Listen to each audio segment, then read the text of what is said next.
जय हिंद आप सभी को। देखिए, ये हमारी एमपी पुलिस 2023 के लिए मैथ्स का प्रैक्टिस सेट नंबर 4 है। इसके पहले हमने मैथ्स के 3 प्रैक्टिस सेट आपको करा दिए हैं जो चैनल की प्लेलिस्ट में मिल जाएंगे।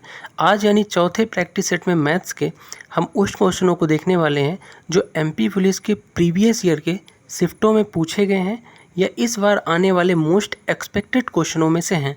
तो वीडियो बड़े ध्यान से देखना है, जिनका भी एग्ज़ाम अगले महीने एमपी पुलिस का है। पहले क्वेश्चन से शुरू करेंगे और यहाँ पे जो क्वेश्चन है ना, हूबहू जो आपके क्वेश्चन एग्ज़ाम में आए हैं उनसे मिलते जुलते क्वेश्चन ही यहाँ पे हमने कवर किए हैं। और पहले क्वेश्चन से शुरू करते हैं। पहला क्वेश्चन है, कितने समय में 15,625 रुपये का मूलधन 28% प्रतिवर्ष चक्रवृद्धि ब्याज पर मिश्र धन उसका 32,768 रुपये हो जाता है। यानी कि आपको यहाँ पे क्या दिया है, प्रिंसिपल दिया है, मूलधन कितना दिया है 15,625, ठीक है। और साथ में आपको अमाउंट दिया है, कितना दिया है 32,668, ठीक है, 32,768, ठीक। साथ में आपको रेट ऑफ इंटरेस्ट दिया है कितना, आर बराबर दिया है 28%। और पूछा है आपसे कि टाइम निकालो, ठीक है, यानी समय निकालो, टी बराबर निकालना है। यानी कि आपके पास 15,625 रुपये है और जो 28% प्रतिवर्ष के चक्रवृद्धि ब्याज से हो जाता है कितना, 32,768 हो जाता है। यानी कि जब ब्याज को और मूलधन को जोड़ो तब अमाउंट होता है, ठीक है। तो समय आपको बताना है कब समय पे ये हो जाता है। तो आपको पता है इसके लिए अमाउंट का फार्मूला होता है। अमाउंट का फार्मूला क्या होता है, मैं यहाँ लिख देता हूँ। अमाउंट बराबर होता है P into 1 plus R upon 100 की पावर टी, ठीक है, जहाँ पे आपको टी निकालना है। अब सबकी वैल्यू यहाँ पे पुट कर देते हैं। सबसे पहले अपने पास है क्या, तो ए है, ए कितना है 32,768 है, ठीक है, 32,768 है, ठीक, बराबर P into 1 plus R upon 100, P कितना है 15,625 है, इंटू 1 प्लस आर कितना है 28 है, 100 कितना है 100, तो 100 ही होगा, और इसकी पावर टी। अब इसको आप देखोगे ध्यान से तो ये जो 15,625 से पक्षांतर होकर नीचे आ जाएगा, तो ये कुछ इस तरह से बन जाएगा 32,768 डिवाइड बाय 15,625, और इधर आपका क्या बचेगा, इसको काट दोगे तो ये कटेगा 4 सत्ते 28 और ये 25 चौको 100 कट जाएगा, ठीक है। तो यहाँ पे क्या आएगा, 25 एक कम 25, 25 7 32, यानी 32/25, और इसकी पावर क्या हो जाएगा टी, ठीक है। आगे इसको हमें बढ़ा देता हूँ, तो ध्यान दो आप, तो टी की जगह ऐसी क्या रख दूँ, यानी पावर क्या रख दूँ, यानी 32/25 की ऐसी कौन सी पावर यानी टी का मान रख दूँ कि ये जो संख्याएं हैं ना ऊपर नीचे की, यानी 32,768/15,625 उससे सेटिस्फाई कर जाए। तो आप अगर ऊपर वाले को छोड़ दो, 32 का आपको नहीं पता, लेकिन 25 का और 15,625 में आप रिलेशन देख रहे हो, तो 25 का क्यूब होता है 15,625, तो ऑब्वियसली 32 का क्यूब ऊपर वाला हो जाएगा। आपको इतना ही लॉजिक लगाना था, ठीक है। तो ये संख्याएं हैं ना, क्या क्या है आपकी संख्याएं, 32,768, इसको आप 32/25 का क्यूब लिख सकते हो, ठीक है। और ये बराबर क्या है आपका 32/25 इधर लिखा हुआ है, ठीक, और इसकी पावर टी है ना, तो 25 का पावर 15,625 होगा, 25 की सॉरी क्यूब, तो इसलिए यहाँ पे टी की वैल्यू क्या आ जाएगी, 3 आ जाएगी। यानी 3 वर्षों में हो क्या रहा है कि 15,625 जो मूलधन है ना वो 32,768 हो जा रहा है अमाउंट के हिसाब से। 3 वर्ष इसका क्या होगा, राइट आंसर होगा। आई होप आप ये चीज़ें समझ पाए होंगे, ठीक है। अगले क्वेश्चन की तरफ बढ़ेंगे। अगला क्वेश्चन आपके सामने है कि अनुपात है 49:81 की प्रत्येक पद में ऐसी कौन सी संख्या घटाई जाए कि अनुपात 7:9 हो जाए। आपके पास एक अनुपात है, क्या है 49:81 है, यानी 49/81 है। इसमें से हर पद में क्या घटाएं कि अनुपात यानी 7:9 यानी 7/9 हो जाए, ठीक है। तो तरीके बहुत सारे करने के, आप मान सकते हो माना x घटाएं और 49-x/81 करके x की वैल्यू निकाल सकते हो, लेकिन वो तरीका आपका लंबा हो जाएगा। तो आपको सोचना ये है कि ऑप्शनों को देख के, तो 7 और 9 अनुपात हो रहा है, ठीक है, कुछ घटाने पे, ठीक। तो आप अगर ध्यान से देखोगे तो ये होता है 7 × 7 = 49 और ये होता है आपका 9 9 81। तो ऑप्शन में से ऐसी संख्या लेना है आपको कि जो 7 से भी डिवाइड हो जाए और 9 से भी डिवाइड हो जाए। और 7 और 9 से डिवाइड क्या होता है, 63 होता है। तो 63 इसका राइट आंसर हो जाएगा। ये तो आपका बेसिक तरीका हो गया, यानी ट्रिकी तरीका। लेकिन इसको आप ऑप्शन को पुट कर करके भी कर सकते हो। आप पहले 120 को दोनों में क्या करो, घटा दो, इसमें, ठीक है। तब तो ये आएगा नहीं, सीधी सी बात है। अगर 120 को घटाओगे तो माइनस में आएगा और वैल्यू आपकी प्लस में आ रही। अब अगला वाला अगर मैं 63 ले लेता हूँ, जिसका मैंने बात किया कि 7 और 9 से कटने वाली ऐसी संख्या ऑप्शन में से लोगे जो 7 और 9 दोनों से कटे। तो 63 अगर मैं ले लेता हूँ बाय ऑप्शन करने के लिए, तो 49 में 63 घटाऊंगा तो -63। तो ये -63 वैल्यू भी लिखी हुई है। एक तो माइनस आपका ये है और एक -63 वैल्यू है, ठीक है। तो इस तरह से, और 81 माइनस और ये माइनस का 63 घटाना है, बराबर 7/9 आ रहा है कि नहीं चेक कर लेते हैं। तो ये माइनस माइनस प्लस हो जाएगा। तो 49 प्लस ये हो जाएगा 63 और ये हो जाएगा 81 प्लस 63। तो 49 प्लस 63 होता है आपका कितना, 112, ठीक है, 112। और ये हो जाएगा आपका 81 प्लस 63 होता है आपका 144, ठीक है। अब इसको काट दो, किससे कट जाएगा, 16 सत्ते 112, 16 नम्मा 144, 7/9, 7/9 आ गया। तो आ गया मतलब आपका राइट आंसर ये होगा। तो ये भी तरीका है भाई ऑप्शन करो, चाहे आपको मैंने ये ऑप्शन देख के बताया ट्रिक कैसे करना है, या फिर एक्स मान के करो, ठीक है। तो सभी तरीके हैं, जो आपको उचित लगे उस तरीके से आपको करना है। तीसरा क्वेश्चन देखेंगे। तीसरा क्वेश्चन क्या बोल रहा है कि निम्नलिखित श्रृंखला में प्रश्नवाचक चिन्ह के स्थान पर क्या आना चाहिए। ये आपका प्रश्नवाचक चिन्ह है, इसके स्थान पर क्या आना चाहिए। बेसिक से इसको आपको सॉल्व करना है इधर का, बस वही आपका आंसर जो होगा वही प्रश्नवाचक पे आएगा, क्योंकि बराबर का चिन्ह है। तो सॉल्व कर लेते हैं। ये लिखा कैसे है, मैं इसको लिख देता हूँ। देखो लिखा है 21 × 23 और माइनस है 181, ठीक है, कोष्टक के अंदर है। और डिवाइड में ये बटे का चिन्ह है, कितना लिखा है 260, और भागे नीचे क्या है, सॉरी ये 260 है और भागे नीचे है 390, ठीक है। ये इस तरह से लिखा है। इसको सॉल्व कर देते हैं। तो ऊपर का अगर सॉल्व करेंगे तो सबसे पहले आपका बोर्ड मास रूल क्या कहता है, ब्रैकेट ऑफ, यहाँ लिख देता हूँ, देखो बोर्ड मास रूल क्या बोलता है, सबसे पहले आप बी फॉर ब्रैकेट सॉल्व करोगे, फिर ऑफ फॉर ऑफ यानी का को सॉल्व करोगे, का मतलब गुणा होता है, फिर डी फॉर डिवीजन यानी भाग को, फिर एम फॉर मल्टीप्लिकेशन यानी गुणे को, फिर उसके बाद ए फॉर एडिशन यानी जोड़ को, फिर लास्ट में सब्सट्रैक्शन यानी माइनस को। तो यहाँ पे इनटू को सॉल्व करेंगे, सब्सट्रैक्शन माइनस लास्ट में। तो 21 गुणे क्या करेंगे, 23 करेंगे, ठीक है। 21 गुणे क्या करेंगे, 23 करेंगे, और उसको उसमें से 181 को आप घटा दोगे, ठीक है, ठीक। उसके बाद नीचे वाले को घटा दोगे और भाग दे दोगे। तो ये आपका 0 से 0 कटा क्योंकि बटे में है, और ये 13 दूनी 26, 13 दिया 39, यानी 2/3 आया। तो ये 2/3 जब बटे में है ऊपर जाएगा तो क्या हो जाएगा, 3/2 हो जाएगा। अभी इसको सॉल्व नहीं किए हैं, 21 × 23 और माइनस 181 को आपको सॉल्व करके देखना है। आई थिंक ये 362 आएगा क्या, मे बी 362, ठीक है, 362 आएगा। इसको सॉल्व करोगे, आपको खुद करके देखना है।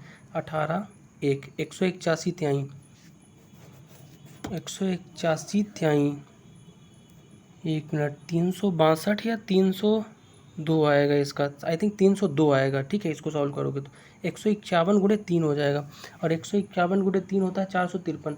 बेसिक से ये क्वेश्चन कैलकुलेशन वाले हैं, तो आपको कैलकुलेशन खुद से करनी है।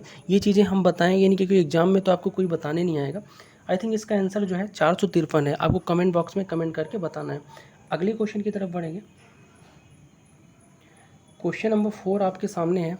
यदि 40, 50 और 60 छात्रों के 3 संख्याओं में औसत अंक क्रमशः 30, 50 और 70 है, तो सभी छात्रों के औसत अंक बताइए। एवरेज वाला क्वेश्चन है, बस थोड़ा सा यहाँ पे ट्रिकी बना दिया है इसको, कि 40, 50 और 60 छात्रों के 3 समूह हैं। यानी पहला समूह 40 छात्रों का है, दूसरा समूह 50 छात्रों का है, तीसरा 60 छात्रों का समूह है। तो आपको पता है कि औसत होता क्या है, तो औसत होता है आंकड़ों का योग बटे आंकड़ों की संख्या। लेकिन आंकड़ों का योग करना कैसे है आपको, देखो 40 सबसे पहले समूह में छात्र कितने हैं, 40 हैं, ठीक, जिनका औसत अंक कितना है, 30 है। तो औसत को और उनकी संख्याओं को जब गुणा करोगे तो योग आएगा। तो पहले वाले का 40 × 30 हो जाएगा, ठीक है। दूसरे वाले में कितने हैं, 50 छात्र हैं, जिनका औसत कितना है, 85 है। तो 50 × 50 कर दो, प्लस कर दो। तीसरे में 60 छात्र हैं, तीसरे समूह में, जिनका औसत कितना है, 70 है। तो 7 × 70 कर दो, और इसको डिवाइड कर दोगे टोटल आपकी संख्या से। टोटल संख्या है कितनी, 50 40 90 90 60 150, यानी टोटल 150 छात्र हैं। डिवाइड कर दोगे 150 से, आगे इसको बढ़ाओगे तो ये आपका कितना आ जाएगा, 40 गुणे 3 हो जाएगा 1200, ये हो जाएगा 50 गुणे 50 करोगे तो 2500 हो जाएगा, और फिर अगला 60 गुणे 70 करोगे तो 4200 हो जाएगा, और डिवाइड में कितना है आपका 1500 है। ठीक है, इसको खुद से अब करके देखना, डिवाइड में 1500 है। ठीक, सॉल्व करके आप इसको देखना, इसका आंसर आपका जो आएगा लगभग 52.66 आएगा। ठीक है, औसत सभी छात्रों का। ठीक है, निकाल के आपको देखना है। ठीक, अगले क्वेश्चन की तरफ बढ़ते हैं। इस तरह के क्वेश्चन भी कुछ आपके यहाँ पे पूछे जाते हैं कि सेंटीमीटर में परिवर्तित कीजिए, यानी मीटर और सेंटीमीटर वाले भी क्वेश्चन आए हुए हैं सरल सरल, और ये 2022 के शिफ्टों में पूछे गए थे। तो बेसिक सा लिखा क्या है, 12 मीटर और 45 सेंटीमीटर, और रेशियो में है 81 सेंटीमीटर। तो सबको सेंटीमीटर में रेशियो को कन्वर्ट करना है। आपको पता है कि 1 मीटर बराबर कितना होता है, 100 सेंटीमीटर होता है। बस यही तरीका लगा देना है। तो 12 मीटर और 45 सेंटीमीटर है, तो 12 मीटर को आप किस में बदलोगे, सेंटीमीटर में। तो 1 मीटर बराबर 100 सेंटीमीटर, तो 12 मीटर बराबर 1200 सेंटीमीटर हो जाएगा, और साथ में 45 आपका और सेंटीमीटर है, और इसका रेशियो कितना है, 81 सेंटीमीटर है, नीचे है। जोड़ दो तो ये हो जाएगा 1245/81। तो नया रेशियो क्या बिना, 1245/81। क्या ये और कट सकता है, हाँ कट सकता है। किससे कटेगा ये आपका 3 से कटेगा। 3 27 3 81 होता है, और 3 से काटोगे, 3 चौको 12, 3 एक कम 3, 3 पचे 15, यानी 415/27। तो 415 रेशियो 27, ऑप्शन नंबर 4। तो ऐसे क्वेश्चन भी आपके पूछे गए हैं। क्वेश्चन नंबर 6 देखेंगे कि एक व्यक्ति के व्यय और बचत का अनुपात 7:5 है। उसकी आय में 40% की वृद्धि होती है और व्यय में 30% की वृद्धि होती है, तो उसकी बचत में कितने % की वृद्धि होगी। ठीक है, सबसे पहले अपन देख लेते हैं दिया क्या क्या है। तो सबसे पहले दिया है इसका क्या, व्यय दिया है, आय नहीं दिया है। व्यय मतलब क्या होता है आपका खर्चा। ठीक है, तो व्यय को मैं लिख देता हूँ एक्सपेंडिचर। तो एक्सपेंडिचर मतलब होता है व्यय, जिसको मैंने ई से डिनोट कर दिया है। और रेशियो किसका है इसके साथ, बचत का। बचत मतलब सेविंग यानी एस। तो 7:5 है खर्चा और बचत का रेशियो, ये एस है। ठीक है, अब कह रहा है कि उसकी आय में 40% की वृद्धि होती है। तो अगर मैं इनको और थोड़ा सा क्वेश्चन को, कैलकुलेशन को इजी बनाने के लिए 7 5 को 70 और 50 भी मान सकता हूँ, कोई दिक्कत नहीं। तो जब इनके खर्चे को और इनकी सेविंग को जोड़ोगे ना, तब आपका क्या मिलता है, तब आपको मिलेगा इनकम, यानी इनकी आय जो होगी वो मिलती है। खर्चा और सेविंग को जब जोड़ दो ना, तो आय की प्राप्ति हो जाती है। तो 70 और 50 को अगर जोड़ोगे ना, तो 120 क्या आपकी मिल जाएगी, आय मिल जाएगी। ठीक है, अब इसके बाद क्वेश्चन ये बोल रहा है कि उसकी आय में 40% की वृद्धि कर देते हैं।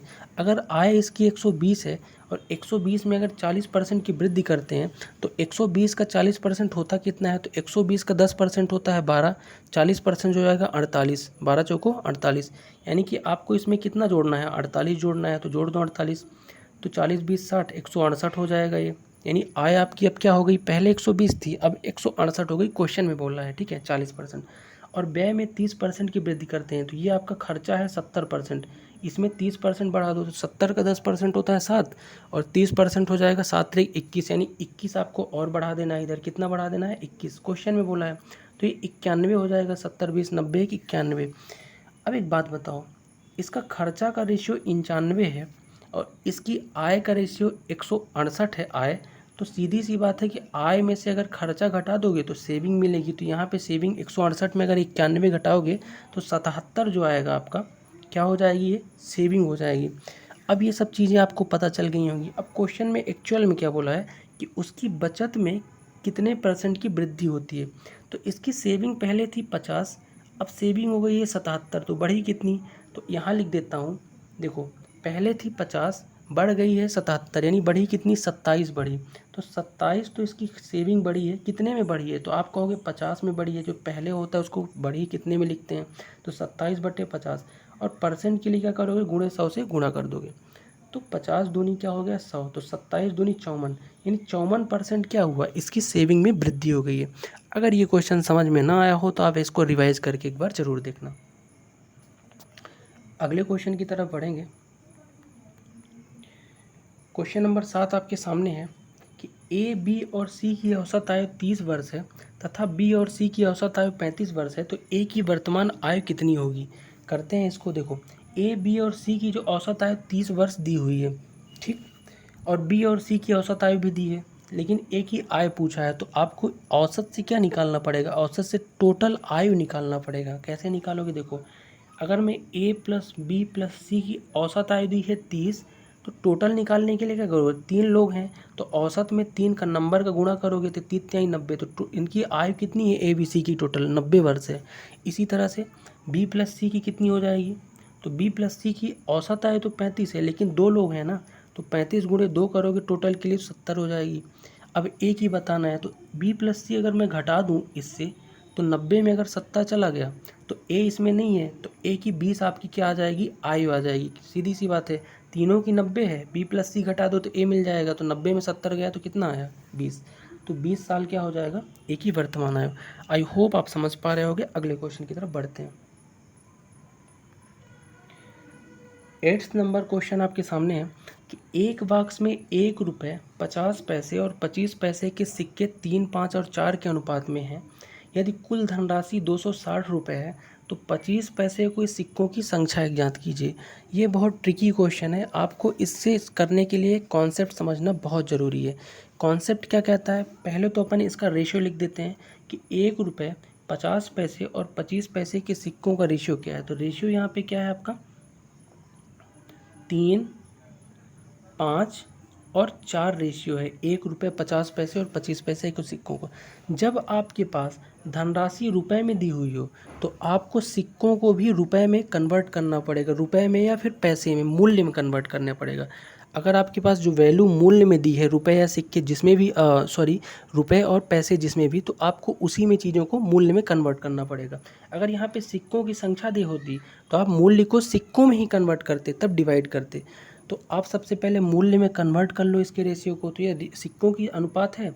अब ये हो जो आपका है, पहला वाला किसका है, तो पहला वाला 1 रुपये के है, तो 1 रुपये में पैसे कितने होते हैं, मैं इसको पैसे में बना लेता हूँ, ज़्यादा इजी हो जाएगा। 1 रुपये में 100 पैसे होते हैं। दूसरे वाला 50 पैसे का रेशियो है, तो 50 पैसे में 85 पैसे होते हैं। और तीसरे वाले में 25 पैसे, यानी 25 पैसे ही लिख देता हूँ। इनको आप गुणा कर लो, तो गुणा करोगे तो इनका क्या मिल जाएगा, इनका मूल्य का पैसों में अनुपात मिलेगा। तो 100 गुणे 3 करोगे तो क्या आएगा, 300 आएगा। 50 गुणे 5 करोगे तो 250 आएगा पैसे, और ये 25 गुणे 100 करोगे तो 100 पैसे हो जाएगा। ठीक है, अब इसके बाद इसका मूल्य कितना दिया है, तो धनराशि का मूल्य दिया है 260 रुपये। तो यहाँ से अपन क्या करेंगे, इनके जो रेशियो है, इनके रेशियो को और छोटा भी कर सकते हैं, और नहीं करना चाहें तो नहीं भी करते। ठीक है, तो कुल धनराशि कितनी दी है आपकी, तो 260 दी है। इसको भी मैं पैसे में कन्वर्ट कर लेता हूँ, रुपए में है तो गुणे 100 करूँगा, क्योंकि 1 रुपये में 100 पैसे होते हैं, तो 2 जीरो और बढ़ जाएगा, गुणे 100 करोगे।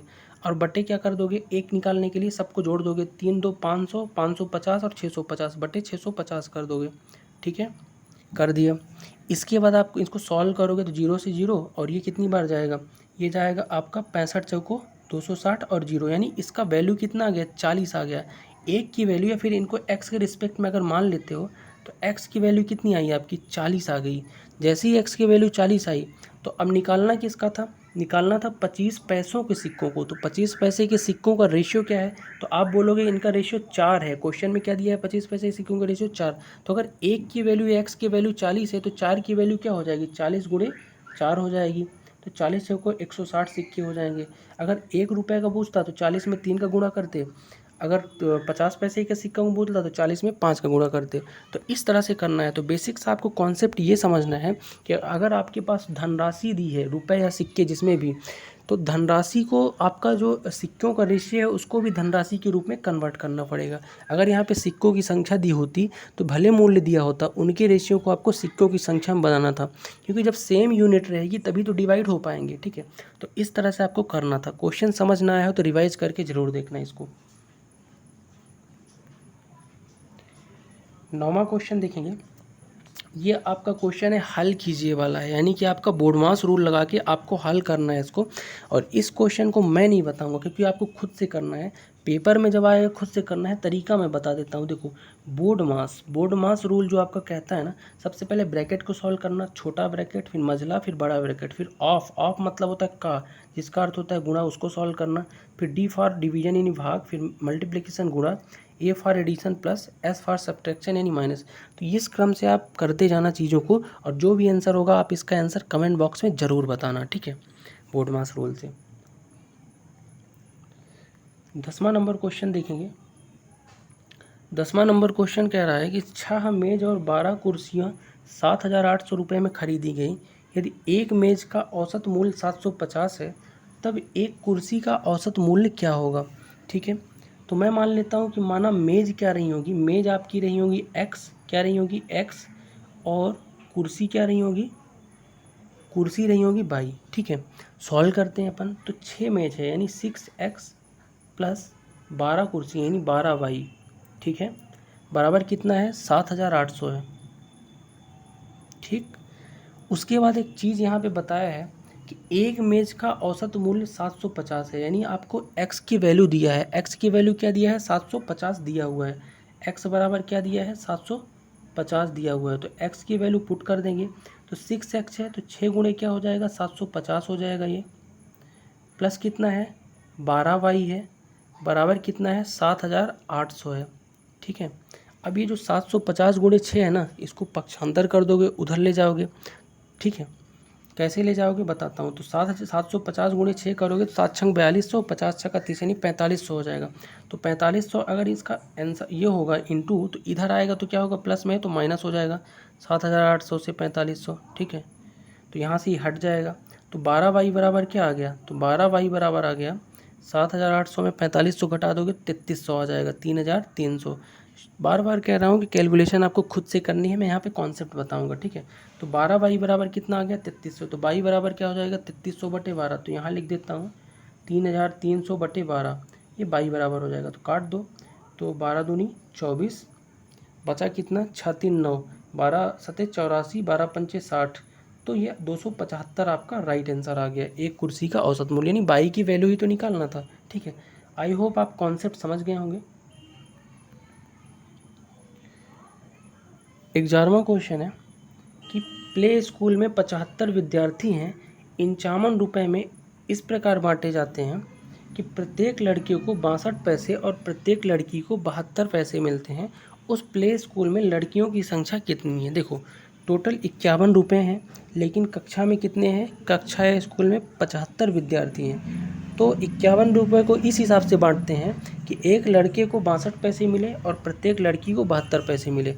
तो लड़कियों की संख्या बताना है कितनी है टोटल 75 में से। करना शुरू करते हैं, कैसे करेंगे देखो, सबसे पहले आप इस क्वेश्चन को x मान के ही कर पाओगे, तो x मान के अगर इस क्वेश्चन को अपन करना स्टार्ट करते हैं तो निकालना आपको है कि लड़कियों की संख्या बताना है। तो मैं मान लेता हूँ कि माना जो है लड़कियाँ कितनी हैं, लड़कियाँ जो है x हैं, क्या है, माना लड़की कितनी है x हैं, ठीक है।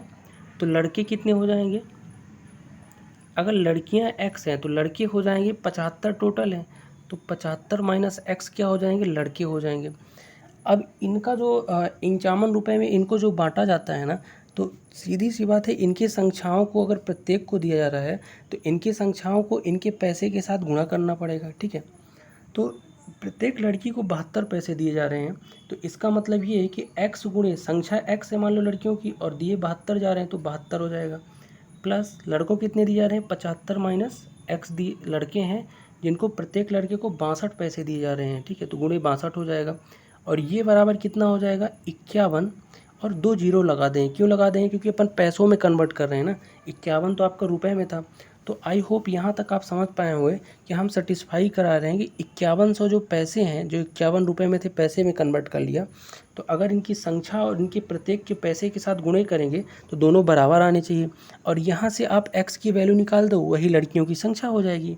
देखो ये हो जाएगा आपका कितना 72x, और प्लस ये हो जाएगा कितना 75 माइनस एक्स गुणे 62 है, तो सबसे पहले अपन क्या करेंगे 75 गुणे 62 करेंगे, पहले इसमें गुणा होगा, तो 75 गुणे 62 ये खुद से आपको करना पड़ेगा, कैलकुलेटिव है, 4650 आएगा 75 गुणे 62, और माइनस 62 गुणे एक्स, फिर माइनस एक्स के साथ करेंगे तो ये माइनस 62 एक्स हो जाएगा, और बराबर कितना है 5100 है, ठीक है। अब यहाँ पे देखोगे तो 72 और माइनस 62x तो बचा कितना 10x बचा 72 में अगर चले गए। और ये वाला जो आपका 4650 है इसको ले जाओ इधर कन्वर्ट कर दो तो 5100 में से 4650 घट जाएगा। तो 5100 में से कितना घटा दो 4650 घटा दो 10x बराबर। तो जब ये घटेगा तो कितना आएगा, तो 4650 में घटाओगे तो 450 बचेगा। यहाँ से क्या बचेगा 450, तो 10x बराबर हो जाएगा 450। यहाँ तक नोट कर लो, मिटा रहा हूँ। तो 10x बराबर क्या आ जाएगा 450। तो x बराबर क्या हो जाएगा 450 बटे 10 0 0। तो x बराबर 45। यानी लड़कियों की संख्या कितनी है 45 है, ठीक है। तो लड़कों की संख्या अगर इन्हीं में से पूछ लेता है तो लड़कों की संख्या आपकी 75 में 45 घटा दो, ठीक है। क्वेश्चन नंबर 12 देखते हैं कि निम्नलिखित श्रृंखला में प्रश्नवाचक चिन्ह के स्थान पे क्या आएगा। तो देखो प्रश्नवाचक बोलो या फिर x बोलो, तो x के स्थान पे क्या आएगा ये बताना है। तो देखो ये भी आपका बोर्डमास रूल से ही सॉल्व होगा। तो यहाँ पे मैं लिख देता हूँ एक्चुअल वैल्यू लिखी क्या है। तो ये 8 का स्क्वायर लिखा है, ठीक है। 8 का स्क्वायर प्लस ये लिखा है 16 का स्क्वायर, ठीक है। और माइनस ये 19 का स्क्वायर लिखा है, ठीक है। और बराबर क्या है इधर x का क्यूब है, ठीक है। और माइनस 257 पूछा है x के स्थान पे क्या रखना पड़ेगा कि ये चीज़ें सेटिस्फाई कर जाएं। तो बोर्डमास रूल से अपन सॉल्व कर लेते हैं। तो 8 का स्क्वायर क्या होता है 64 होता है, प्लस 16 का स्क्वायर कितना हो जाएगा 256 हो जाएगा, माइनस 19 का स्क्वायर, तो 19 का स्क्वायर होता है 361 बराबर इधर ये आपका x क्यूब रहा आएगा। और ये कितना है माइनस का 257 है। तो ये जो माइनस का 257 है, ठीक है, अभी लिखा रहने दो। अब इसको आगे बढ़ा देते हैं। जब आप इसको आगे बढ़ाओगे ना तो अब जोड़ लो सबको। तो इनको जब जोड़ोगे तो 256 और 64 कितना हो जाएगा, तो 256 और 64 होता है 320, ठीक। और माइनस कितना है 361 है। और ये माइनस 257 जो है इधर आएगा तो माइनस में है तो प्लस हो जाएगा 257 और बराबर x क्यूब, ठीक है। अब इनको सॉल्व कर दो, ठीक है। तो जब इनको सॉल्व करोगे ना तो 320 361 चले गए तो बचा कितना, तो माइनस का आपका 41 बचा। और माइनस का 41 जो बचा उससे अगर आप 257 क्या कर दो घटा दो तो 216 बच जाएगा। क्या बच जाएगा 216। इन सबको सॉल्व करो तो क्या आएगा 216 आएगा। और 216 बराबर क्या है एक्स क्यूब है। तो एक्स ये है क्या रख दो कि 216 से सेटिस्फाई कर जाए। तो आपको पता है 6 का क्यूब क्या होता है 6 छांगा 36 छक्का 216, यानी एक्स की जगह 6 रख दूँ तो 216 आपका आ जाएगा। तो सीधी सी बात है एक्स की वैल्यू क्या है आपकी 6 है, ठीक है। चलो क्वेश्चन नंबर 13 देखेंगे। क्वेश्चन नंबर 13 आपका पाइप एंड सिस्टम्स वाला क्वेश्चन है। समझने की कोशिश करते हैं क्या बोल रहा। कह रहा है कि दो नल जो हैं ए और बी एक ओवरहेडेड टैंक को क्रमशः 15 घंटे और 18 घंटे में भर सकते हैं। दोनों नल 7 घंटे के लिए खोले जाते हैं फिर बी को बंद कर देते हैं। तो शेष टैंक को भरने में ए कितना समय लेगा। ए और बी साथ में नहीं है, अलग अलग हैं, ठीक है। तो ए जो है कितनी देर भरता है तो ये 15 घंटे में, और बी जो है कितनी देर में भरता है अकेले 18 घंटे में। टोटल वर्क निकाल लो। टोटल वर्क के लिए दोनों का एलसीएम लेना पड़ेगा। तो 15 और 18 का जब आप एलसीएम लोगे तो क्या आएगा 90 आएगा। और 90 क्या हो जाएगा 90 यूनिट। ये आपका टोटल वर्क कहलाएगा दोनों के लिए। अब टोटल वर्क से इनके दिनों को जब डिवाइड करोगे तो इफ़िशियंसी आ जाएगी। तो 90 से जब आप 15 को डिवाइड करोगे तो 15 छक्का 90, तो ये जो है एक दिन में 6 यूनिट करेगा। इफ़िशियंसी आ गई एक दिन का काम। बी के लिए क्या करोगे 90/18 करोगे तो 5 आएगा बी का, यानी बी की इफिशियंसी 5 है, एक दिन में 5 यूनिट करता है। अब बोला है कि दोनों नल जो है 7 घंटे के लिए खोले जाते हैं, यानी ए और बी की इफिशियंसी को जोड़ लो। अगर दोनों नल खोले जा रहे हैं तो 6 5 कितना हो जाएगा 11। दोनों मिल के ए और बी एक दिन में कितनी यूनिट करेंगे 11 यूनिट करेंगे।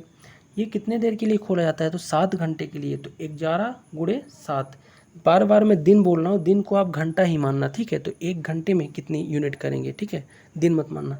तो 7 घंटे के लिए खोले जाते हैं तो एक घंटे में 11 यूनिट। तो 7 घंटे में 11 × 7 यानी 77 यूनिट कर लेंगे। टोटल है कितना 90 यूनिट। तो 90 में अगर 77 ये कर लिए 7 घंटे में तो बचा कितना, तो बच गया आपका कितना 13 यूनिट बच गया। 77 90 - 77 करोगे 13 आएगा। 13 यूनिट बच गया। जिस 13 यूनिट के आगे बोला क्या है कि फिर नल बी को बंद कर दिया जाता है। शेष टैंक को ए भरने में कितना समय लेगा। तो अब बी काम नहीं करेगा, अब केवल 13 यूनिट के लिए कौन करेगा केवल ए करेगा। 13 यूनिट काम कराना है ए से, और ए की इफिशिएंसी कितनी है 6 है, तो 13/6 कर दोगे और 13/6 घंटे इसका राइट आंसर आ जाएगा। यानी शेष काम जो है ए 13/6 घंटे में आपका करेगा। आई होप आप समझ पाए होगे। क्वेश्चन नंबर 14 देखेंगे। क्वेश्चन नंबर 14वां क्या बोल रहा है कि यदि 4x/6 भागे 10x - 6 बराबर 2x + 9/5x + 5 है तो x की मान निकालो। चलो इसको मैं लिख देता हूँ ढंग से। देखो लिखा है 4x + 6 बटे 10x - 6, ठीक है, ये लिखा है। बराबर कितना है, तो बराबर है 2x + 9 और बटे 5x + 5 ये लिखा है। तो x की वैल्यू आपको बताना है। तो इसको करने के लिए आप चाहो तिर्यक गुणा कर सकते हो, लेकिन बहुत टाइम लगेगा, इसलिए हम इस क्वेश्चन को बाई ऑप्शन करेंगे। अगर मैं पहले वाले ऑप्शन को लेता हूँ, यानी x की जगह 2 रख देता हूँ हर जगह, तो क्या चीज़ें सेटिस्फाई करेंगी। जैसे मैं 2 रखता हूँ तो ये क्या हो जाएगा, 4 दूनी 8 हो जाएगा और 8 6 14 हो जाएगा, ठीक है, ये 14 आ गया। नीचे 2 रखूँगा 10 दूनी 20 हो जाएगा, 20 में 6 गए कितना आएगा 14 आएगा, 14/14 1/1 आ गया। तो यहाँ अगर 2 रखूँगा 2 दूनी 4 और 9 4 13, तो ये तो आपका होगा नहीं, तो 2 तो हो ही नहीं सकता, ठीक है, ऑप्शन से। अब अगर मैं x की जगह 3 मान लेता हूँ, लेट सपोज 3 रहा होगा, बाई ऑप्शन करोगे जल्दी होगा।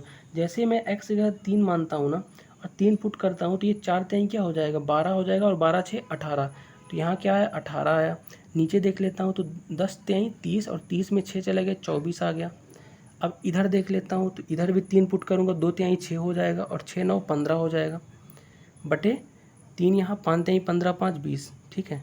अब काट देता हूँ तो ये कटेगा 36 का 18, 6 चौको 24, 6/4 इधर आया, ये कटेगा 5 3 15 5 चौको 20, यानी 3/4 और 6/4, नहीं सॉरी ये 6 3 का 18 होगा ना, तो 3 आएगा, तो 3/4 इधर से भी आ रहा, 3/4 इधर से भी आ रहा, यानी x यह क्या है 3 है, सेटिस्फाई कर गया। 3/4 बराबर 3/4, यानी x का मान क्या है 3 है। तो भाई ऑप्शन करना है आपको x की वैल्यू पुट करके, तो दोनों तरफ से LHS और RHS यानी दोनों साइड बराबर होंगी, वही आपका x की वैल्यू हो जाएगी। आई होप आप समझ पाए होगे। नेक्स्ट 15 नंबर क्वेश्चन देखेंगे कि यदि a और x वास्तविक संख्याएं हैं जो a की पावर x - 1 बराबर a की पावर 2x + 1 को संतुष्ट करता है, तो x का मान ज्ञात कीजिए जहाँ पे a जो है 1 से बड़ा है, a is greater than x। देखो ये लिखा क्या है, मैं पहले ये लिख देता हूँ। ये जो लिखा है ना, ये लिखा है a की पावर x - 1 बराबर a की पावर 2x + 1, इस तरह से लिखा है, ये पावर का चिन्ह है, ठीक है, कैप जो लगा हुआ है। तो ये चीज़ें लिखी हुई हैं आपकी, जहाँ पे a और x वास्तविक संख्या है तो आपको x का मान निकालना है। तो सीधी सी बात है कि जब आपका दोनों तरफ की क्या है आधार a है बराबर है, तो आप इनकी घातों की तुलनाएं करा सकते हो। तो इधर घात क्या है x - 1 है और इधर बराबर क्या हो जाएगा 2x + 1 हो जाएगा। आधार बराबर है तो घातों की मैंने क्या करा तुलना करा दिया, तो x की वैल्यू पता चल जाएगी। अब इधर ले जाओगे तो x इधर आएगा तो 2x - x हो जाएगा, तो x आएगा, और ये आपका इधर आएगा तो ये इधर आएगा तो +1 है तो -1 और -1 हो जाएगा 2 बार, तो ये -1 और -1 -2 हो जाएगा, तो x की वैल्यू क्या आ गई -2 आ गई आपकी, तो -2 इसका राइट आंसर हो जाएगा। ठीक है, जब आधार बराबर हो तो इनकी घातों की तुलना करा लो बराबर करके, x की वैल्यू आप फाइंड कर लो। 16वां क्वेश्चन है कि शंकु के वक्र पृष्ठ क्षेत्रफल की गणना कीजिए यदि इसकी त्रिज्या 14 सेंटीमीटर और त्रिज्या की ऊंचाई 8 सेंटीमीटर है। अब शंकु जो होता है कैसे होता है, जो टोपी होती है बड्डे वगैरह में पहनते हैं तंबू टाइप का, उसको आप शंकु बोलते हो। उसके वक्र पृष्ठ का क्षेत्रफल निकालना है जिसको आप कर्व सरफेस एरिया बोलते हो, जिसकी त्रिज्या r दी है और त्रिज्या की ऊंचाई आपकी दी हुई है। अब इसके लिए आपको पता होना चाहिए कि शंकु के वक्र पृष्ठ का क्षेत्रफल का फॉर्मूला क्या होता है। तो वक्र पृष्ठ लिख देता हूँ, वक्र पृष्ठ का क्षेत्रफल का फार्मूला जो होता है वो आपका होता है πr/l होता है, ठीक है। अब यहाँ पे अगर आप देखोगे तो पाई बराबर क्या होता है 22/7 होता है, r की वैल्यू 14 दी हुई है क्वेश्चन में, l जो होता है त्रिज्या ऊंचाई होती है जो 8 दी है, सबको पुट कर दो, 7 दूनी 14, 22 दूनी 44, 44 × 8, 44 × 8 जब सॉल्व करोगे तो एरिया आ जाएगा वक्र पृष्ठ का क्षेत्रफल, और 44 × 8 होता क्या है तो 352 होता है, 44 × 8 352। तो इसका राइट आंसर आपको डायरेक्ट πr/l का फॉर्मूला लगाना था और कुछ नहीं करना था, r और l दिया हुआ है, ठीक है, तो वक्र पृष्ठ का क्षेत्रफल आ जाएगा। क्वेश्चन नंबर 17 देखेंगे, क्या बोल रहा है कि संख्याएं, ये लिखी हुई संख्याएं बहुत सारी जिसकी मध्यिका निकालना है, जिसको आप मीडियन बोलते हो। तो यहाँ से भी क्वेश्चन आपके पूछे जाते हैं और ये आपका स्टैटिक्स के अंदर आता है, मीड, मोड, मीडियन, ये सब चीज़ें। तो मध्यिका निकालते कैसे हैं? तो मध्यिका निकालने का जो बेसिक सा फंडा होता है, पहले तो आप ये जान लो, जो भी संख्याएं दी हुई हैं निकालना उनका एवरेज ही है, लेकिन एवरेज निकालने से पहले उन संख्याओं को आपको, समूह को आरोही क्रम में बनाना है। आरोही क्रम मतलब असेंडिंग आर्डर, पहले छोटा, फिर उससे बड़ा, फिर उससे बड़ा, फिर उससे बड़ा, फिर सबसे बड़ा, यानी छोटे से बड़ा करके क्रम में जमा लेना है, फिर इनका एवरेज निकाल देना है, वही आपका क्या हो जाएगा, मध्यिका हो जाएगी, मीडियन। ठीक है, तो सबसे पहले मैं इनको क्रम में जमा लेता हूँ, छोटे से बड़ा। तो सबसे छोटा क्या दिख रहा है यहाँ मुझे, 15 दिख रहा, तो मैंने 15 लिख दिया।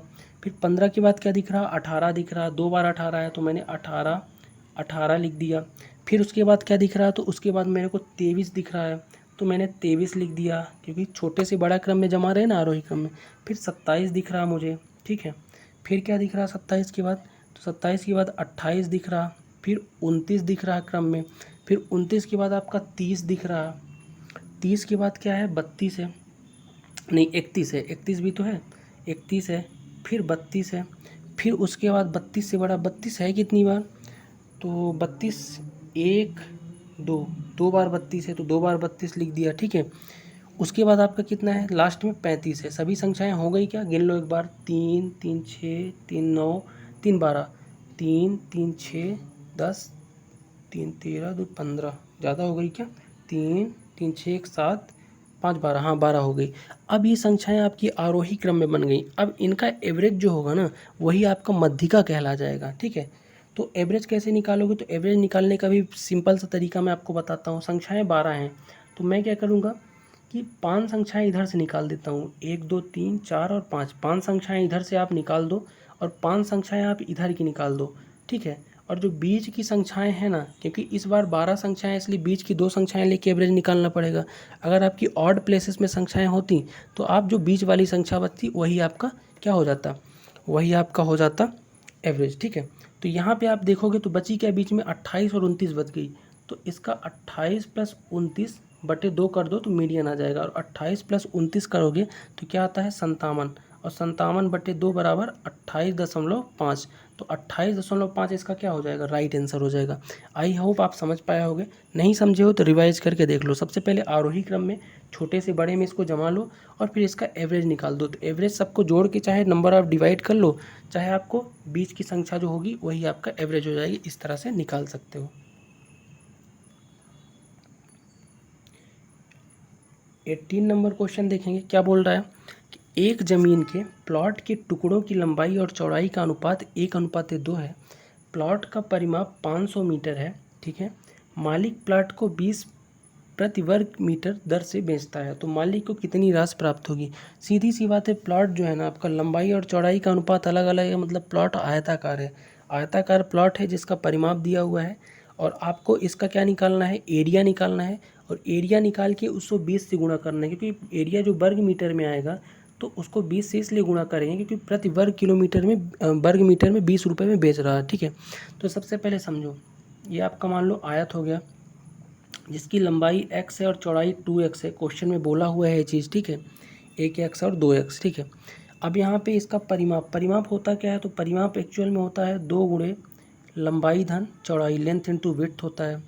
लेकिन यहाँ पे p की वैल्यू दी है कितनी, 500 मीटर दी है, लिख देता हूँ 500 बराबर 2 गुणे लंबाई कितनी है, तो लंबाई आपकी x है और चौड़ाई 2x है, लिख दिया, ठीक। इसके बाद 500 बराबर ये इधर आएगा तो बटे में आ जाएगा 2, तो ये 250 बचेगा, कितना बचेगा 250, ठीक है। और ये x + 2x हो जाएगा 3x, तो x बराबर निकाल लो, तो 250 बटे क्या हो जाएगा, 250 बटे 3 नीचे आ जाएगा, काट दो, 3 × 8 = 24, और कट जाएगा क्या, नहीं कटेगा, तो ये 250 बटे 3 आ गया, x की वैल्यू क्या आ गई, 250 बटे 3 आ गई, ठीक। अब x की वैल्यू यानी लंबाई की वैल्यू 250 बटे 3 आ गई, तो चौड़ाई निकाल लो, 2x है, तो 2x के लिए क्या करोगे, 2 गुणे 250 बटे 3 कर दोगे, क्योंकि x की वैल्यू ही तो रखना है, यानी कि ये 500 बटे 3 हो जाएगा, 2.5 दूनी 500, 500 बटे 3, यानी आपको x यानी लंबाई मिल गई 250 बटे 3 और चौड़ाई मिल गई 500 बटे 3, ठीक है, इतना याद रखना। अब इसको मिटा रहा हूँ, तो देखो लंबाई कितनी थी अपने पास, 250 बटे 3 मिली थी जो x की वैल्यू थी, और चौड़ाई यानी विड्थ कितनी मिल गई, 500 बटे 3 मिल गई थी। अब आपको पता है कि आयत का एरिया क्या होता है, तो एरिया होता है लंबाई गुणे चौड़ाई होता है, लेंथ इंटू विड्थ होता है, एरिया बराबर क्या होता है लेंथ इंटू विड्थ होता है, यानी कि आपको क्या करना है, दोनों का गुणा कर देना है लेंथ और विड्थ का। तो 250/3 गुणे 500/3, ठीक है। तो 3 त्रिकाई नीचे क्या हो गया, 9 आ गया, और ऊपर क्या हो जाएगा आपका 25 पंचे 125 और 3 जीरो, ठीक है। ठीक, इसके बाद कह रहा है कि 20 प्रति वर्ग मीटर की दर से बेचता भी है, तो 20 का इसमें गुणा भी आपको कर देना है, ठीक है। तो 20 का जब आप इसमें गुणा कर दोगे ना,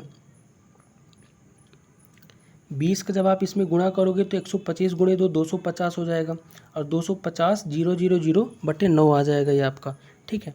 फिर उसके बाद इसको सॉल्व करना, हालांकि ये थोड़ा कैलकुलेटिव दे दिया क्योंकि वैल्यू इसने ऐसी मान ली है, ये थोड़ा सा ये कैलकुलेटिव हो गया है, लेकिन कॉन्सेप्ट आपको यही लगाना है। तो आपका एरिया क्या आ गया, 12 125 30/9 आ गया। इसमें से आप 20 का गुणा इसलिए करोगे क्योंकि 20 वर्ग प्रति मीटर क्या दिया हुआ है आपका, यहाँ पे राशि के लिए करोगे, ठीक है। तो लिख देता हूँ यहाँ पे, तो 20 गुणे कितना था 125 और 3 जीरो था और बटे 9 कर दोगे सॉल्व, तो ये हो जाएगा 125 गुणी 2 यानी 250 और 3 जीरो है और 1 जीरो 1, तो कितना हो जाएगा 4 जीरो/9। सॉल्व करना है इसको, जब इसको आप सॉल्व करोगे ना तो सबसे कितने कटेगा ये, तो सबसे पहले 9 दूनी 18 से कट जाएगा। अब 2 शुरू में इसी में आ रहा ऑप्शन में, तो यही आपका राइट आंसर हो जाएगा, ठीक है। 2777555। ये क्वेश्चन थोड़ा कैलकुलेटिव है, बेसिक्स आप इसका कॉन्सेप्ट समझना, इतना हाइप मत करना, यानी हाइपर मत होना, कॉन्सेप्ट बस समझ लो, कॉन्सेप्ट इस तरह आपको फॉलो करना है, बाकी आपके अंक बदले हुए आएंगे, ठीक है। अगर इस तरह आए तो समय तो आपको मिलेगा ही, कर लेना सॉल्व। नेक्स्ट देखेंगे क्वेश्चन नंबर 19 आपके सामने है। 19 नंबर क्वेश्चन क्या बोल रहा है कि 10 वर्ष पहले आनंद की आयु बाला की उस समय की आयु की 1/3 थी, ठीक है। बाला की वर्तमान आयु आनंद की वर्तमान आयु से 12 वर्ष अधिक है, तो आनंद की वर्तमान आयु बताइए। छोटा छोटा करके क्वेश्चन को करने की कोशिश करते हैं। देखो, सबसे पहले अपन क्या करते हैं, आनंद, और मान लेते हैं कि माना आनंद जो है ना, आनंद कितना है वर्तमान में, x है, कितना है, x है। तो अगर आनंद जो है, आनंद निकालना है इसलिए मैंने आनंद को क्या माना, x है। तो आनंद अगर x होगा ना तो बाला कितना हो जाएगा, तो बाला आपका हो जाएगा x + 12। क्यों हो जाएगा x + 12, क्योंकि क्वेश्चन में बोला है कि आनंद की वर्तमान आयु से 12 वर्ष अधिक कौन है, बाला है। यहाँ पे देखो, तो इनकी दोनों की वर्तमान आयु मैंने मान ली आनंद x है और बाला x + 12 है। अब क्वेश्चन बोल रहा है कि 10 वर्ष पहले, तो x से 10 वर्ष पहले जाओगे यानी x - 10 करोगे, ठीक है। और इसी तरह से बाला से अगर 10 वर्ष पहले जाओगे तो x + 12 - 10 करोगे, तो बचेगा क्या, x + 12 और -10, इसको भी 10 वर्ष पहले करोगे, तो ये 12 में 10 चले गए तो 2 बच जाएगा, क्या बच जाएगा, 2 बच जाएगा। तो डायरेक्ट मैं क्या लिख देता हूँ, x + 2 लिख देता हूँ 10 वर्ष पहले, ये रहा होगा, ठीक है। ऐसा करने पे होता क्या था, तो बाला की उस समय की आयु 1/3 थी, यानी ये काम करने पर आनंद की 1/3 कौन थी, बाला की आयु थी। यानी कि x - 10 तो आपका 10 वर्ष पहले आनंद की है, और बाला की उस समय की आयु यानी 1/3 थी, यानी बटे 3 कर दोगे, और यहाँ से x की वैल्यू निकाल लोगी और वही आनंद की वर्तमान आयु हो जाएगी। इसको पक्षांतर कर दो 3 को इधर, तो जब पक्षांतर करोगे तो ये हो जाएगा 3x - 30, और ये इधर आएगा बराबर में x प्लस क्या है, 2 है, ठीक है, x + 2 है।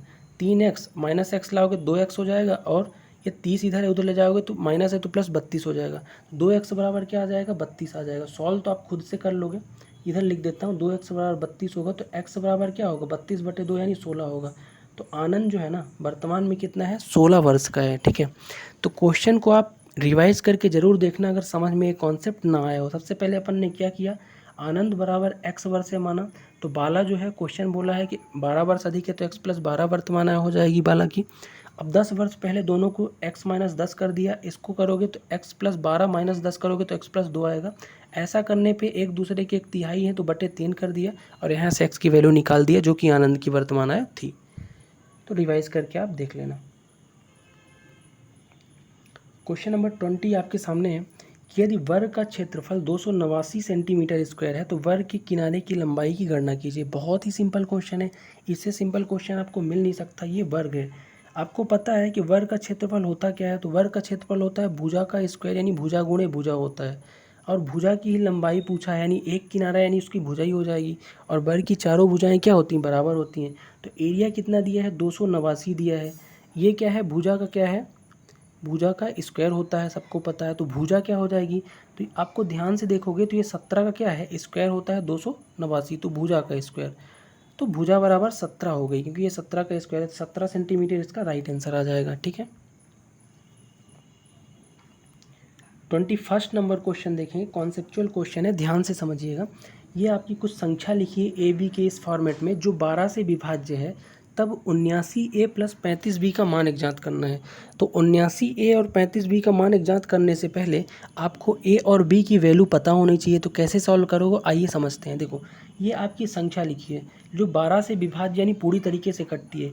कोई भी संख्या अगर 12 से कटती है तो ये 3 और 4 से भी कटनी चाहिए, क्योंकि 3 चौको 12 होता है। तो जो संख्या पूरी 12 से कटेगी वो 3 और 4 से भी कटनी चाहिए। अब इसी कॉन्सेप्ट से अपन इसको विभाज्यता नियम के द्वारा हल करेंगे। कैसे करेंगे समझते हैं। देखो, लिखा क्या है यहाँ पे, ए 8 2 7 6 2 5 1 8 6 और बी। तो बी की सबसे पहले अपन वैल्यू निकालने की कोशिश करते हैं। तो 4 का विभाज्यता नियम क्या बोलता है, तो 4 का विभाज्यता नियम बोलता है किसी भी संख्या के इकाई की तरफ से 2 अंक अगर 4 से डिवाइड है तो पूरी संख्या 4 से क्या हो जाएगी, डिवाइड। अगर मैं इस क्वेश्चन को देखता हूँ, इसमें इकाई के 2 अंक देखता हूँ, तो आपको दिखेंगे 6 भी लिखा है, 6 है और साथ में बी है। तो इकाई किसी की तरफ से 2 अंक ये हो गए। अगर ये 4 से डिवाइड हो रहे हैं तो पूरी संख्या 4 से डिवाइड होगी। तो अब एक बात बताओ, बी की जगह ऐसा क्या रख दूं कि 4 से डिवाइड हो जाए। तो आप बोलोगे कि बी की जगह अगर मैं 0 रख दूं, क्या रख दूं, 0 रख दूं, तो ये 4 से डिवाइड हो जाएगा। जैसे ही 0 रखूँगा ये 60 होगा, और 60 4 से पूरी तरीके से डिवाइड हो जाता है। आई होप ये समझ पाए होगे। तो बी की वैल्यू तो अपने को मिल गई। ठीक है, अब ए की वैल्यू फाइंड करना है। ए की वैल्यू फाइंड करने के लिए आपको 3 का विभाज्यता नियम पता होना चाहिए। और 3 का विभाज्यता नियम बोलता क्या है, तो 3 का विभाज्यता नियम बोलता है कि किसी संख्या के सभी अंकों को अलग अलग जोड़ने पे उसका जो योग आता है वो अगर 3 से डिवाइड हो तो पूरी संख्या 3 से डिवाइड होगी। यानी संख्याओं का जो डिजिटल सम यानी बीजांक होता है वो 3 से डिवाइड होगा तो पूरी संख्या होगी। तो मैं निकाल लेता हूँ इसका बीजांक पहले संख्या का। संख्या क्या क्या है समझना। सबसे पहले ए है, ठीक है, प्लस क्या है, जोड़ दो, तो 8 2 10 हो जाएगा, 10 7 17 हो जाएगा, 17 6 23। अलग अलग एक एक अंकों को जोड़ना है। 23 2 25, 25 5 30, 30 1 31, 31 8 39, 39 1 40, 6 46। और बी 0 था तो कोई मतलब नहीं, तो ये 46 आ गया। तो ए प्लस 46 आ गया, जिसको 3 से डिवाइड आपको करना है। तो ए की जगह ऐसा क्या रख दूँ कि 3 से डिवाइड हो जाए। तो आपको पता है कि अगर इनका टोटल योग 48 होता तो 3 से डिवाइड हो जाता है, क्योंकि 16 3 48 होता है, लेकिन 46 प्लस ए है। तो ए की जगह अगर मैं 2 रख दूँ, क्या रख दूँ, 2, तो सीधी सी बात है 2 रखूँगा तो 46 2 48 हो जाएगा डिजी सम। और 48 3 से क्या होता है, डिवाइड होता है। तो ए और बी की अपने को वैल्यू इस तरह कॉन्सेप्ट से मिल गई। ठीक है, अब ए और बी की आपको वैल्यू याद रखना है। ए बराबर 2 मिल गया है और बी बराबर 0 मिल गया है। मैं इसको मिटा रहा हूँ। ठीक है, ए बराबर 2 बी बराबर 0।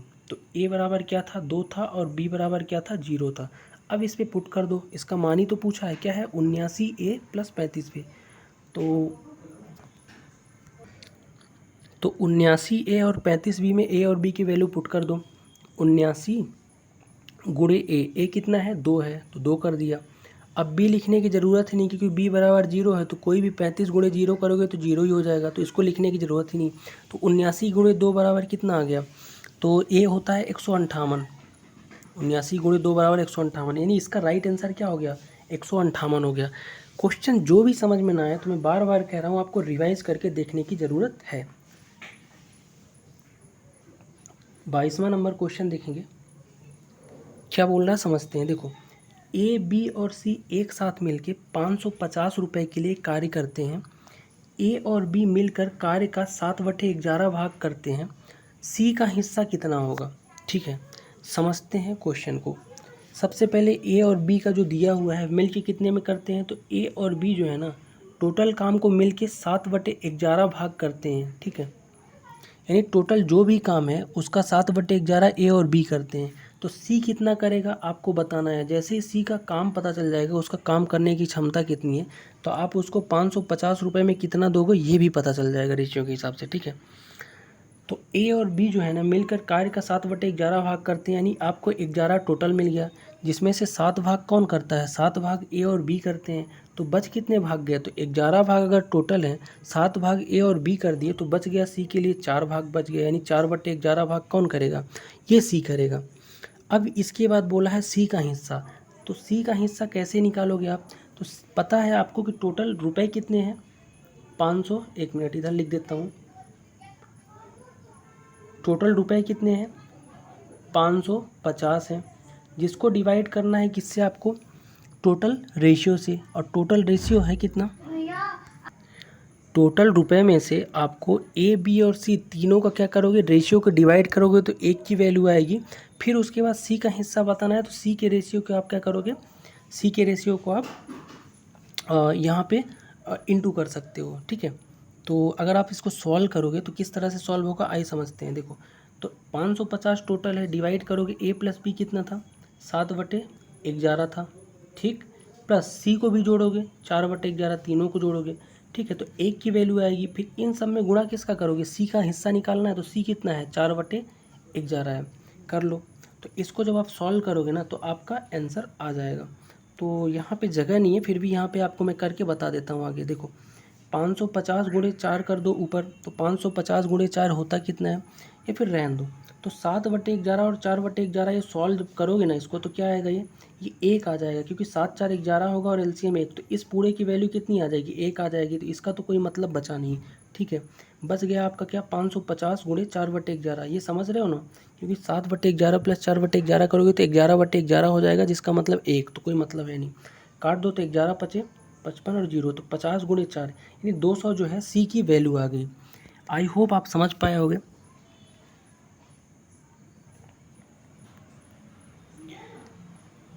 तेईसवां नंबर क्वेश्चन देखेंगे, समझने की कोशिश करते हैं। क्या बोल रहा है कि यदि एक वृत्त का व्यास 14 सेंटीमीटर है तो वृत्त का क्षेत्रफल, बहुत ही सिंपल क्वेश्चन है। आपको डायमीटर दिया है कितना 14 सेंटीमीटर है, तो रेडियस कितना होगा, डायमीटर का आधा क्या होता है, रेडियस होता है, तो रेडियस यानी त्रिज्या कितनी हो जाएगी 14/2 यानी 7 आ जाएगी। एरिया क्या होता है सर्कल का, तो πr² होता है, क्या होता है एरिया बराबर πr², यानी 22/7 गुणे आर कितना है 7, तो यानी 7 गुणे 7 r², 7 से 7 कटा तो 22 गुणे 7 यानी 22 7 154, तो 154 इसका राइट आंसर आ जाएगा। क्वेश्चन नंबर 24 देखेंगे, बने रहिएगा, दो ही क्वेश्चन बचे हुए हैं 24 और 25। निम्नलिखित में से कौन सी संख्या 47 से विभाज्य है, तो 47 का डिविजिबिलिटी रोल तो बहुत बड़ा हो जाता है, तो ऐसे क्वेश्चनों को करने के लिए आपको ऑप्शन के थ्रू करना पड़ेगा। मैं पहले ऑप्शन को उठाता हूँ, पहला ऑप्शन क्या है 141188 है, इसको 47 से डिवाइड करके देखता हूँ तो क्या होता है कि नहीं होता, तो देखो बिल्कुल हो जाएगा। 47 से पहले 3 बार जाएगा, तो 47 यहाँ कितना होता है, तो 4 3 12 7 3 21, यानी कि 21 2 133 हो जाएगा, ठीक है। तो 47 यहाँ 3 बार गया, 47 यहाँ 4 3 बार, हाँ 141 होता है। पहली संख्या ये आपकी पूरी 47 से कट जाएगी, कैसे देखो 47 चौको क्या होता है, 47 तिहाई 141, ठीक है, 47 तिहाई क्या होता है 141, 4 तिहाई 12 120, 7 तिहाई 21 141, ठीक है। आगे और जाओगे तो भाग न गए लद्दे शून्य आएगा, फिर भाग न गए लद्दे शून्य, और 47 चौको कितना होता है, ये आपका होता है 4 चौको 16 और 7 चौको 28 यानी 188, यानी कि 3004, यानी पहली वाली संख्या। ऐसे क्वेश्चन में आपको डिवाइड करके देखना है और थोड़ा सा आपका कैलकुलेशन मजबूत होना चाहिए, जैसे कि यहाँ पे हमने किया, तो पहली संख्या ही 47 से डिवाइड हो जाएगी, ठीक है। आज का लास्ट क्वेश्चन देखेंगे, यदि एक महिला 10 इंच व्यास वाले 9 संतरे खा सकती है तो वह 20 इंच व्यास वाले कितने संतरे खा सकती है। अब ये क्वेश्चन जो है ना आपका लग रहा हो कि मेंसुरेशन का है, लेकिन मेंसुरेशन का नहीं है, समझिएगा कैसे। देखो आपको पता है चैन रूल आपने पढ़ा होगा टाइम एंड वर्क में, होता क्या है M1D1 बराबर होता है M2D2, ये पढ़ा होगा, ठीक है। तो इसी पे आपको पुट करना है। तो महिला M1 कितना है 10 है, ठीक है, एक महिला है, सॉरी एक महिला 10 इंच, तो आप जो इंच है ना इसको आप इसको M1 के बराबर मान लो, और गुणे 9 क्या है आपका संतरे हैं, ठीक है, बराबर इधर M2 गुणे M2 आपका कितना है 20 है, ठीक है, एक सेकंड, M2 आपका कितना है 20 है, और गुणे x ही तो निकालना है, तो x बराबर क्या हो जाएगा 10 गुणे 9/20, 0 से 0 कटा, और 9/2 होता है 4.5, यानी 4.5 आपका संतरे इसका राइट आंसर आ जाएगा। बेसिक से क्वेश्चन दिखने में आपका मेंसुरेशन का लग रहा है, लेकिन M1D1 M2D2 के फॉर्म में बना के कर सकते हैं। यहाँ पे 10 गुणे 9 आपका इधर आ जाएगा, और 20 गुणे एक्स, चैन रूल जिसको आप बोलते हो। तो इस तरह से आपको करना है। तो ये था आज का पूरा सेशन। आई होप आपको ये सेशन पसंद आया होगा, और जहाँ पे आपको कोई डाउट है तो आप कमेंट बॉक्स में कमेंट ज़रूर कर सकते हैं अपने डाउट्स को। बाकी ये सेशन आपको कैसा लगा कमेंट करके ज़रूर बताइएगा। और एक दो क्वेश्चन जो इसका मैंने आंसर नहीं बताया फाइनेंस कैलकुलेशन वालों का, तो उनका जो भी आंसर होगा आप कमेंट बॉक्स में आंसर दीजिएगा, लेकिन आंसर के साथ उस क्वेश्चन नंबर को भी मेंशन करना मत भूलिएगा। बाकी मिलते हैं नेक्स्ट वीडियो में, तब तक के लिए आप सभी को